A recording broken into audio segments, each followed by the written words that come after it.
예, 오늘 밤 우리가 함께 나눌 하나님의 말씀은 예레미야 29장 11절에서 13절까지 말씀입니다.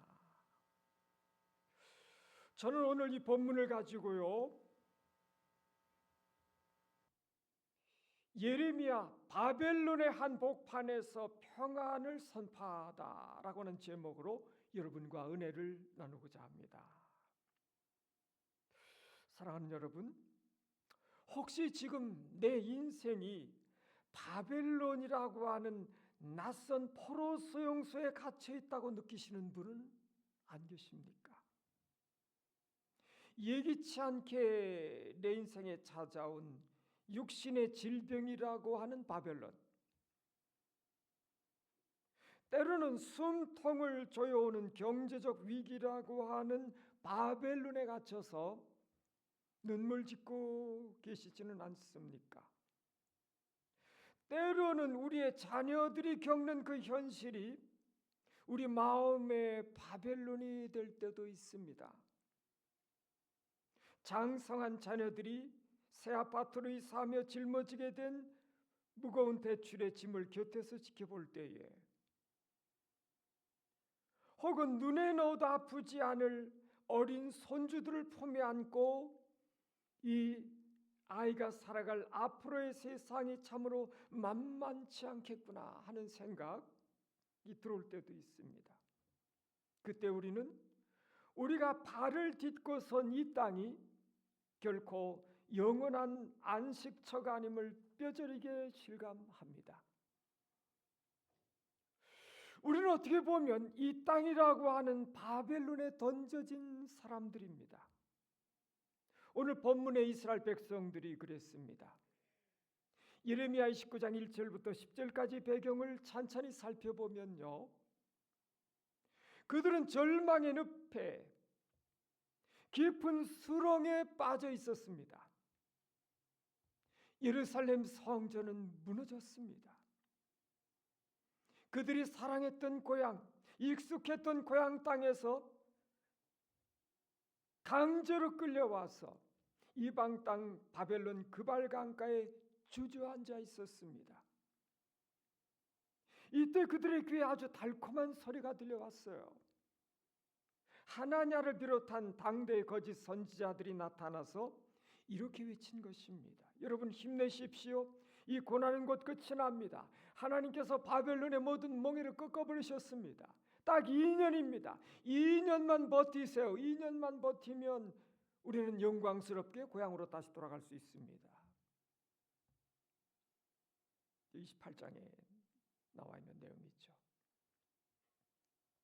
얼마나 듣기 좋은 소리입니까? 사람들은 그 메시지에 열광했습니다. 그러나 하나님께서 세우신 참된 선지자 예레미야의 처방은 전혀 달랐어요. 예레미야는 편지를 보내며 찬물을 끼얹는 듯한 청천벽력 같은 소리를 합니다. 아닙니다. 여러분은 2년 만에 돌아가지 못합니다. 70년입니다. 70년이라고 하는 긴 세월을 바벨론에서 사셔야 됩니다. 절망적인 현실 아닙니까?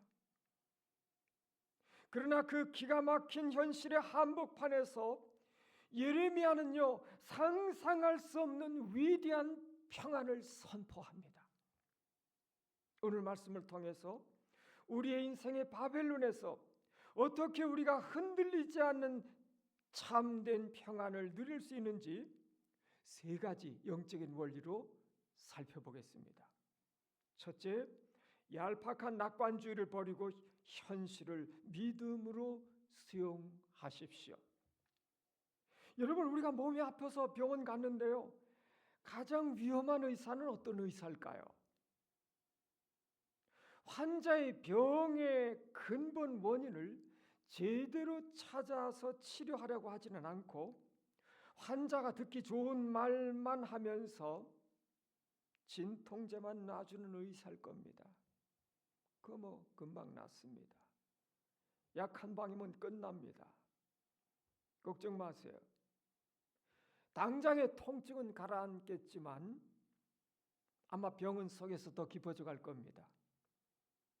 당시 바벨론에 있었던 거짓 선지자들이 바로 이런 돌팔이 의사들과 같았습니다. 그들은 백성들에게 얄팍한 낙관주의라고 하는 진통제를 주입했습니다. 곧 해결될 겁니다. 바로 지나갈 겁니다. 그러나 예레미야 29장 5절과 6절을 보면 예레미야는 전혀 다른 권면을 하고 있어요. 너희는 집을 짓고 너희가 포로되어 끌려온 이 땅에서 집을 짓고 거기에 텃밭 만들고 그 열매를 먹어라. 아내를 맞이해서 자녀들 낳고 거기서 번성하며 줄어들지 않게 하라. 무슨 말입니까? 도대체 무슨 의미입니까? 고난의 현실에서 도피하려고만 하지 말고 그 현실의 뿌리를 내려라 하는 것입니다. 바벨론이라고 하는 고난의 현실을 하나님의 섭리 안에서 믿음으로 받아들여라, 수용하라, 이런 말입니다. 우리는 고난을 겪을 때에 한시 빨리, 할 수만 있으면 빨리 이 캄캄한 터널을 빠져나가게 해달라고만 기도하기 쉽습니다. 마치 험난한 산을 오를 때 산의 정상을 향해서 묵묵히 한 걸음 한 걸음 오르기보다는 헬기 타고 단번에 정상에 올라 데려다 달라고 떼쓰는 것과 같습니다. 맨발로 거친 해변의 모래사장과 자갈밭을 걸어본 분들 아실 겁니다. 그 발바닥, 그 통증, 뾰족한 통증을 피할 길이 없습니다. 그런데 그 통증을 온전히 느끼며 한 걸음 한 걸음 내디딜 때에 우리의 몸은 자연과 하나가 되어서 치유의 생명력을 얻게 될 겁니다. 성도 여러분, 때로는요, 하나님께서 허락하신 그 고난의 시간이 우리가 원하는 것보다 훨씬 길어질 수도 있습니다. 그것을 겸손하게 인정하는 것이 진짜 믿음이다 하는 것입니다. 철학자들은 인간을 가리켜 세상에 내던져진 존재라고 말하지만 성경은 우리가 바벨론에 내던져진 것이 아니라 하나님의 철저한 주권과 계획 속에서 그곳에 심겨진 것이다, 이렇게 말씀하고 계시는 것입니다. 우리 하나님께서 허락하신 시간이라면 비록 그곳이 눈물이 나는 바벨론이라고 할지라도 오늘 우리가 살아내야 할 하루하루의 성실한 일상이 있고 맺어야 될 삶의 열매가 있다고 하는 것입니다. 얄팍한 낙관주의는 버리는 것이 좋습니다. 당장 기적이 일어나지 않아도 오늘 내게 주어진 십자가를 지고 묵묵하게 현실을 믿음으로 살아내는 그것이 바벨론을 이기는 첫 번째 비결입니다. 둘째, 절망의 장막을 걷어내고 하나님의 참된 본심을 읽으십시오. 그렇다면 여기서 한 가지 깊은 의문이 생겨나죠. 70년이나 이방 땅에서 포로 생활하게 하시는 하나님의 진짜 마음, 하나님의 본심은 무엇일까 하는 것입니다. 이스라엘이 죄를 지었으니 꼴도 보기 싫다며 완전히 버리신 것일까요? 오늘 본문 11절에서 하나님은 아주 친절하고도 다정하게 하나님의 깊은 속마음을 우리들에게 활짝 열어 보여주고 계십니다. 너희를 향한 나의 생각을 내가 아나니 평안이요 재앙이 아니니라. 너희에게 미래와 희망을 주는 것이니라. 아멘.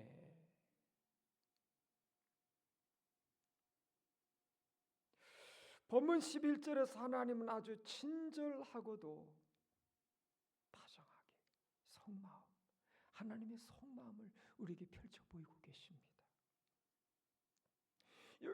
여기서 평안으로 번역된 히브리어 단어는 여러분도 잘 아시는 샬롬입니다. 샬롬. 성경이 말하는 샬롬은요, 단순히 전쟁이 없고 고통이 없는 진공 상태를 뜻하는 거 아닙니다. 바벨론이라고 하는 그 혼돈과 고난과 핍박 속에서도 무너지지 않는 하나님의 질서와 통치 아래에 살아가면서 누리는 영적인 온전함과 번영을 뜻합니다. 또 미래와 희망이라고 하는 말의 원어를 직역하면은 마지막과 소망의 끈, 이런 의미입니다. 지금 당장 눈앞에 펼쳐진 현실은 모든 것이 그들에게는 다 끝난 것 같습니다. 너무너무 캄캄해요. 미래가 보이질 않아요. 비참한 포로로 끝나버릴 것 같습니다.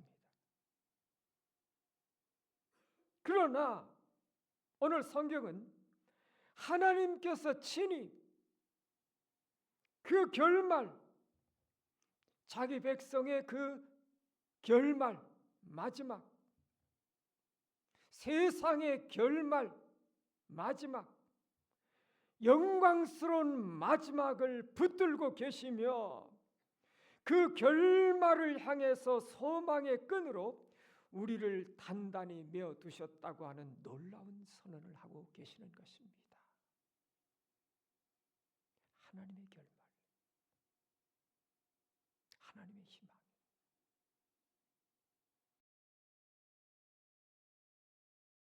답답하고 두렵고 불안한 거죠.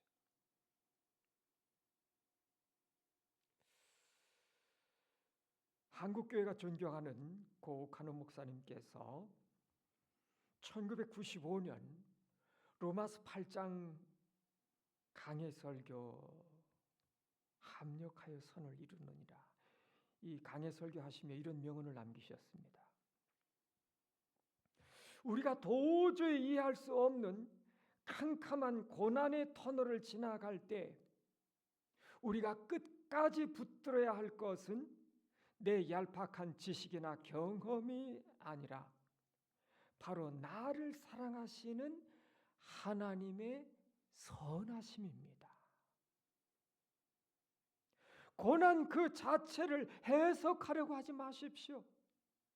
그 고난을 허락하신 하나님의 선하신 성품을 신뢰하십시오.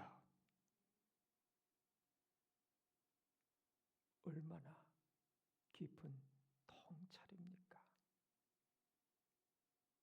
우리의 눈에 흐르는 눈물 때문에 하나님의 선하신 얼굴이 가려져서는 안 된다 하는 겁니다. 우리의 지나온 삶들을 한번 돌아보세요. 그토록 아프고 힘들었던 그 시간들이 지나고 보면 결국은 우리의 영혼을 순결하게 빚어내시는 하나님의 손길이었음을 깨닫게 될 때가 많지 않습니까? 깊은 향수와 그리움을 노래하는 시인의 그 식구처럼 눈물 젖은 빵을 먹어본 사람만이 아침을 기다리는 찬란한 소망의 가치를 알고 있습니다. 사랑하는 여러분, 당장 내 뜻대로 응답되지 않는다고 절망의 장막 속으로 숨어 들어가지 마시기 바랍니다. 나를 향한 하나님의 본심은 결코 재앙이 아니라 샬롬입니다. 하나님의 샬롬이에요. 우리의 생각이 거기까지 못 미치기 때문에 힘든 거죠. 고난 저 너머에서 정금같이 우리의 미래를 빚어가시는 그 하나님의 따뜻한 속마음, 본심을 읽어내는 영적인 눈, 믿음의 눈들이 열리시기를 주님의 이름으로 축원합니다. 셋째, 환경을 탓하는 자리에서 일어나 전심으로 기도하는 자리로 나가시기 바랍니다. 이제 놀라운 하나님의 선하신 본심을 깨달은 성도라면 마땅히 그럼 어떻게 반응해야 할까 하는 것입니다. 12절, 13절 말씀이 그 해답을 주고 있죠. 너희가 내게 부르짖으며 내게 와서 기도하면 내가 너희들의 기도를 들을 것이요. 13절 너희가 온 마음으로 나를 구하면 나를 찾을 것이요 나를 만나리라. 하나님의 마음이 샬롬이라는 것을 우리는 알게 되었습니다. 그런데 바벨론의 현실은 너무너무 척박해요. 힘들어요. 힘든 현실은 여전히 그대로 있습니다. 하나님의 미래의 약속과 오늘 고난의 현실 사이에 간격이 있잖아요. 이 간격, 이 사이에서 피어나는 것이 뭐냐? 성도의 영적인 호흡, 기도인 것입니다. 바벨론의 환경이 바뀌었기 때문에 평안 누리는 거 아닙니다. 하나님의 본심, 하나님의 마음을 알았기 때문에 이제 모든 환경을 초월해서 하나님 그분 자체를 구하는 기도의 자리로 나아가게 되는 것입니다. 여기서 온 마음으로 이 말씀을 주목하실 필요가 있습니다. 이 말씀의 원문의 의미는 인간의 지성과 감정과 의지가 모두 담긴 전 인격적인 중심을 다하라, 다 쏟아봐서 부르짖으라는 거죠.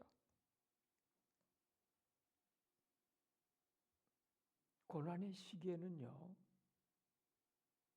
형식적이고 습관적인 종교 생활로 버틸 수 없습니다. 안 됩니다. 현실이요, 정말 죽을 것 같고 힘들 것 같으면요, 기도 대충 절대로 안 됩니다. 대충 기도 안 됩니다. 성도의 기도는 절박해져요. 처절해집니다. 간절해져요. 정말 죽을 것 같으면 달라져요.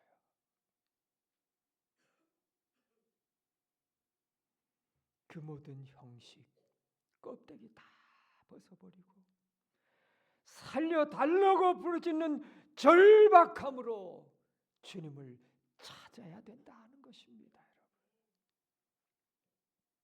여러분, 미국의 유명한 찬송가 작시자인 호레이셔 스페포드라고 하는 분이 있습니다. 이분의 가슴 아픈 일화를 다들 아실 겁니다. 아이작 생키가 1906년에 쓴 내 삶과 복음 찬송 이야기라는 책에 보면 이 배경이, 이 찬송가 가사를 기록한 배경이 나와 있어요. 이 스페포드는 성공한 변호사였습니다. 그런데 시카고 대화재 때 전 재산을 다 잃어버렸습니다.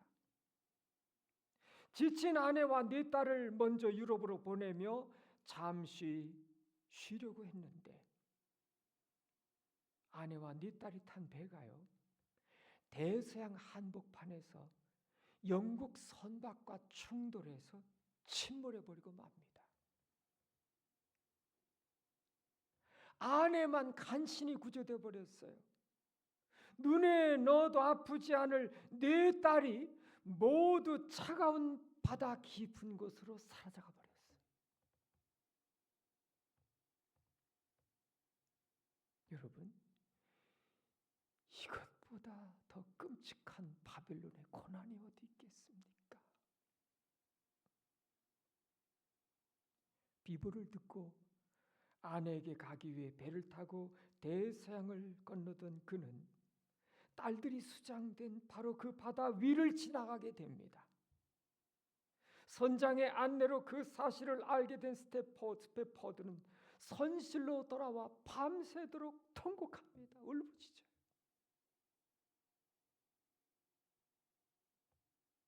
자식 하나도 아니야. 생때 같은 내 딸들이 다.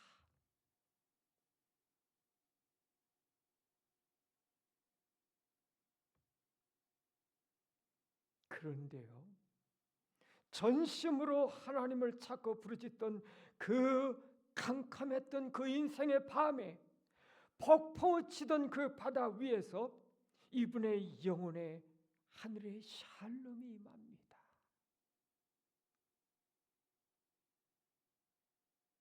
그리고 그는 이렇게 찬양을 써내려갔습니다. 내 평생에 가는 길 순탄하여 늘 잔잔한 강 같든지 큰 풍파로 무섭고 어렵든지 나의 영혼은 늘 편하다. 내 영혼 평안해. 내 영혼 평안해. 내 평생에 가는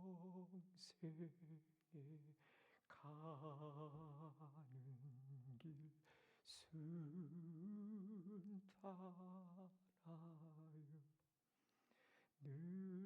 잔잔한 강 가든지 큰 풍파로 무섭고 어렵든지 나의 영혼은 늘 편하다. 처음에 이 찬송가를 우리가 들었을 때, 보았을 때 이런 기가 막힌 가슴 아픈 배경이 있는 줄 몰랐잖아요. 정말 너무너무 편안하고 잘 되고 해피해서 그렇게 부른 찬송인 줄 알았잖아요. 전혀 편안할 수 없는 그 지독한 혹독했던 인생의 그 캄캄한 밤에서, 슬픔의 밤, 절망의 밤에서 하나님이 주신 샬롬으로 탄생하게 된 찬송이었습니다.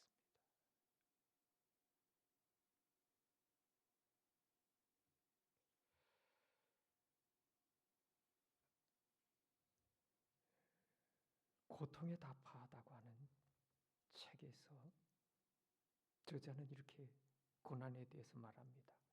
고난은 우리가 하나님을 단지 이용하는 자에서 하나님 그분만을 진정으로 사랑하는 자로 빚어가는 하나님의 영광로입니다.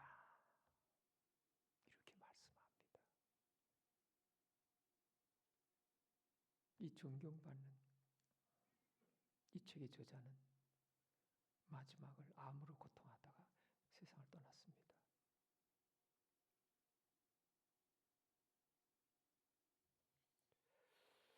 그렇습니다, 여러분.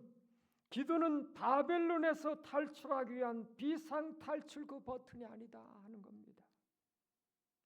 기도는 바벨론 한복판으로 하나님을 모셔드리는 거룩한 초청장이다 하는 것이죠. 내 뜻을 관철시키는 것이 아니라 하나님의 본심에 내 마음을 맞춰가는 치열한 영적 전투다 하는 것입니다. 우리 앞서 믿음의 길을 걸어갔던 거룩한 성도들이 살아냈던 삶입니다. 신앙의 깊이와 차원이 다르잖아요.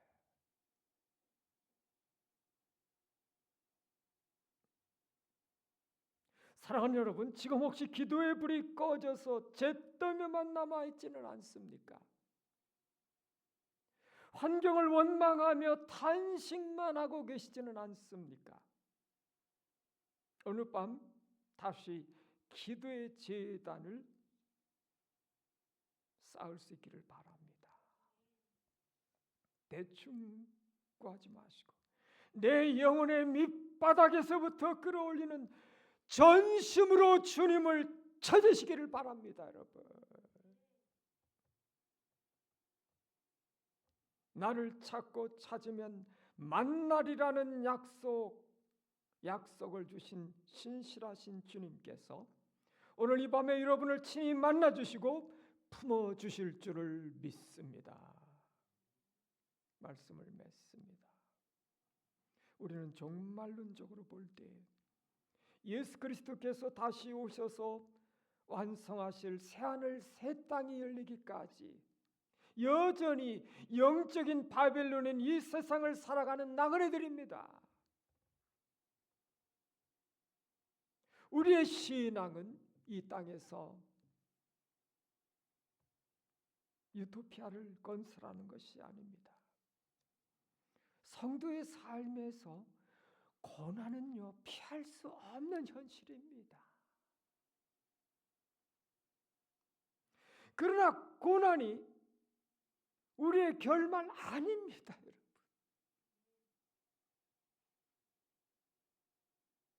지나가는 거예요.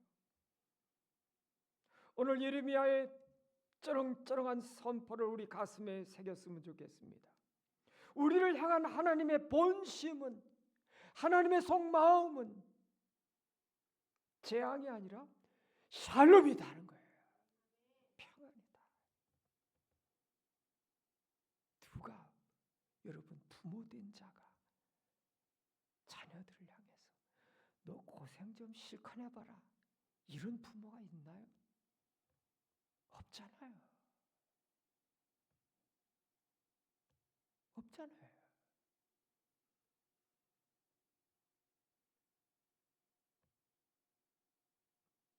우리에게는 영광스러운 미래와 튼튼한 희망의 밧줄이 이어져 있습니다. 이번 한 주간 여러분이 눈물을 흘리며 서 있는 그 직장의 바벨론, 가정의 바벨론, 질병의 바벨론의 한복판에서 여행 바라지 마시고 묵묵히 믿음으로 하나님께서 우리에게 주신 그 모든 소중한 일상들을 믿음으로 살아내시기를 바랍니다.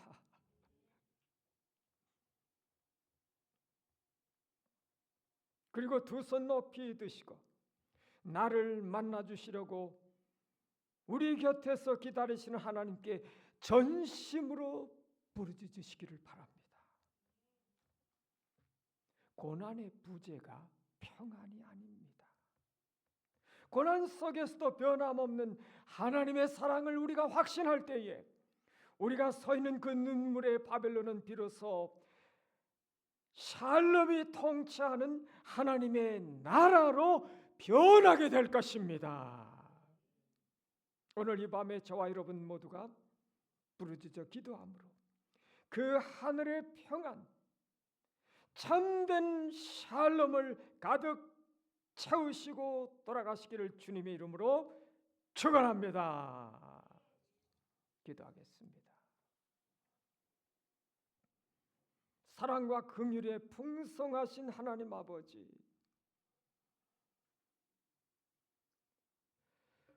우리는 때때로 우리의 삶이 낯선 바벨론 한복판에 던져진 것처럼 느껴질 때가 있습니다. 질병의 바벨론, 경제적 염려의 바벨론, 자녀와 가정의 무거운 그 짐들, 미래를 도무지 알 수 없는 그 두려움들, 우리의 마음 저 깊은 곳에 누구에게도 말하지 못한 상처와 눈물 속에서 주님께 물을 때가 많았습니다. 하나님, 이 고난의 시간은 도대체 언제 끝이 납니까? 주님, 저를 기억하고는 계십니까?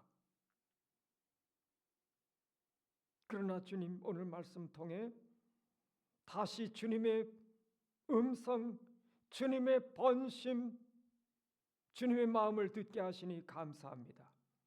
너희를 향한 나의 생각을 내가 하나님 평안이요 재앙이 아니니라, 너에게 미래와 희망을 주는 것이니라. 아버지여, 우리의 눈에는 재앙처럼 보이는 시간 속에서도 우리 아버지의 본심은 여전히 샬롬 평안임을 믿게 하여 주옵소서. 우리의 계산에는 끝장처럼 보이는 자리에서도 나의 하나님은 여전히 미래와 희망의 끈을 붙들고 계심을 주여 신뢰하게 도와주시옵소서. 고난을 부정하거나 회피하지 않게 하여 주옵시고, 하나님의 섭리 안에서 오늘 우리에게 허락하신 그 모든 현실의 삶을 믿음으로 받아들이게 하여 주시옵소서. 바벨론에서도 주의 백성답게 살아가게 하여 주옵소서. 우리의 환경, 우리의 문제보다 더 크신 하나님을 믿음의 눈을 뜨고 바라보게 하여 주시옵소서. 우리의 눈물보다 더 깊으신 하나님의 사랑을 보게 하옵소서. 우리의 절망보다 더 강한 하나님의 약속을 붙들게 하여 주시옵소서. 고난의 현실 너머에 계신 우리 하나님의 선하신 얼굴을 바라보게 하여 주옵소서. 고난을 허락하신 하나님의 선하신 성품을 주여 신뢰하게 도와주시옵소서. 이해되지 않아도 신뢰케 하시고 보이지 않아도 붙들게 하여 주옵시고, 응답이 더디게 보여도 하나님의 본심을 의심하지 않게 도와주시옵소서.